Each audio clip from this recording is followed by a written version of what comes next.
spend A time. hobby is necessary for people like me who spend a lot of time in intellectual pursuits, Right. particularly in a country where these intellectual pursuits meet with roadblocks True. repeatedly, and you have to figure out ways of overcoming it. Mentally. You cannot remove the roadblock, we can bypass it and go forward and do things.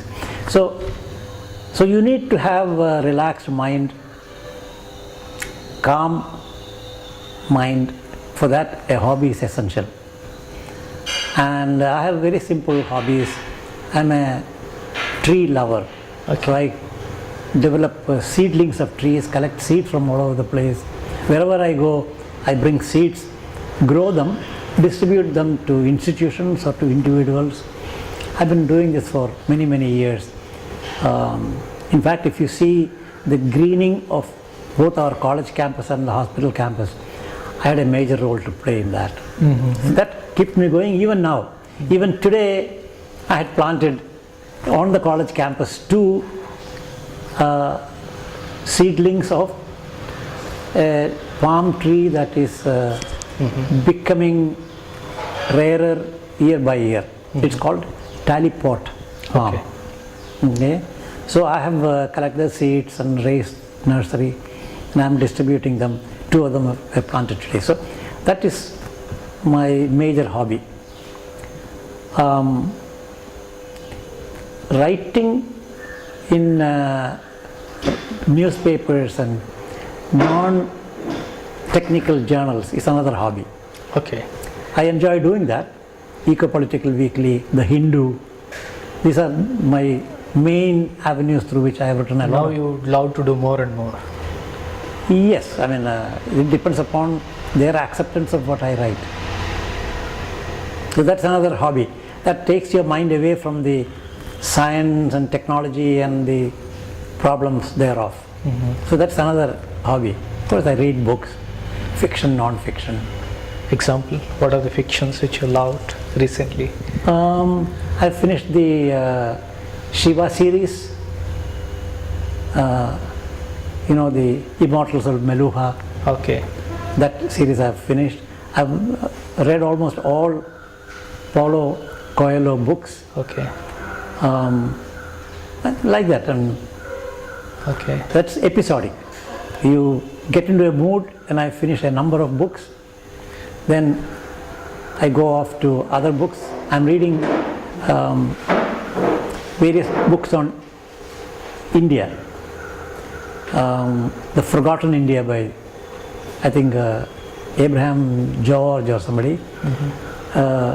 What it means to be an Indian by a person. It's right now on my table to begin reading. So I read a lot of that. Another book I just now finished was Why Are We Backward? Mm-hmm. Bringing the issue of we have not imbibed the ethics of science. I mentioned the social justice issue. Mm-hmm. If there is no social justice, mm-hmm. we will let people remain backward and we will not do much about it.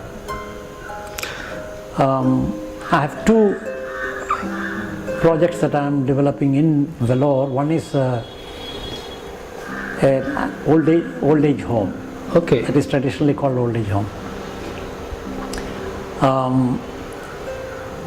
There are 2 institutions coming on one campus. Our family has donated 18 acres of land for this. Okay. At one end will be the charitable old age home. Okay. The other end will be an old age home with more amenities so that well-to-do people can come and pay part of the initial expenditure and their maintenance at extremely subsidized, because land is free. We have a borewell there, mm-hmm. and next week or maybe 2 weeks later we will be installing a solar energy based pumping system for that. Oh, wonderful. Okay, so that We got. How did you get inspired to do this? Again, parents? Well, you think ahead. What will happen to you when you're old? Okay. Your sons are employed somewhere else. Okay. You will be dependent on other people. If you are dependent on other people also will be like that. So, can we join together and create an ashram-like living with Community. yes. So, everyone who comes and lives on this facility, this will have to contribute their time to the welfare of the whole community. It may be partly agriculture, animal husbandry, looking after the garden, looking after the kitchen. So, you'll have to contribute sufficient time for their time being occupied and for their occupational health, and it will give you both emotional and physical health. There's a huge amount of money has been given by my family into this. 18 acres of land is not a It's very small huge. sum. And this solar pump is coming from Pondicherry, Auroville. So that's one, I call it hobby because it's something that I'm doing for my own pleasure. The second one is I'm a Rotary Club member in Vellore, and between the Rotary and CMC we have had health projects, and I mentioned about all three projects against measles, polio and HIV. It came out of that association. So tuberculosis is not under control in India. So we are developing a model of epidemiologically monitored, defined TB control in Vellore city. This is actually we have established a society. All the Rotary Club members are members of society.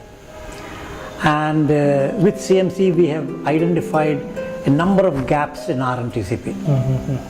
Dots alone will not control TB. It will reduce mortality, it will cure a lot of people. Not control. Private practitioners are not contributing their might into the TB treatment part, DOTS part.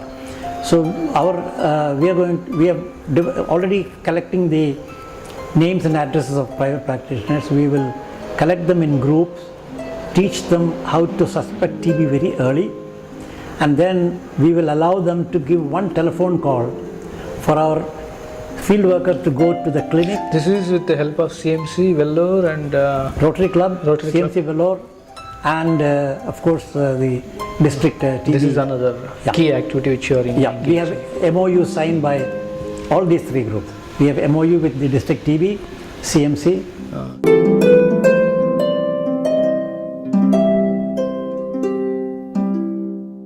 CMC salary as professor and head of the department was 13,500 rupees. Okay. I was perfectly happy with that money because living expense was very low. We had free housing. Transportation was free because from hospital to college we had buses. So all our expenses was essentially food. And my intellectual pursuits has given me a lot of income. You know, 1 year I go to WHO 4 or 5 times. They pay you consultation fee. If I collect consultation fee, that goes to CMC. We are not allowed to keep any private practice income. So this is considered as private practice if you get consultation fee. But per diem is my own. If they give you $300, and if I live with $100, the $200 per day I save. And the opportunities were immense for this kind of American USAID. So this kind of incomes accumulated. Whenever I take sabbatical leave, all income is mine. The US income for 2 years is mine. 1 year I took sabbatical leave in 1991, WHO, and that earned me tremendous amount of income. So that's one way I manage on the income side. I learned from my father one simple thing. Invest in land when land is cheap. When you cannot afford, you borrow money and invest and pay the money back when you can. I did that. This land was bought in 1974 Very long back. with 25,000 rupees for 1/3 of an acre. Borrowed money here and there, and so I have other land holdings. I purchased land here and there, and so that's how I was able to donate 18 acres of land to the trust. Okay. So, all in all, I have more than enough. Now I get a pension which carries me through my day-to-day life. My health is taken care of by CMC completely. My wife's health also. That is part of the advantage of working in CMC. Although the salary was low, all health is free. Plus you have a lifetime pension. That's wonderful.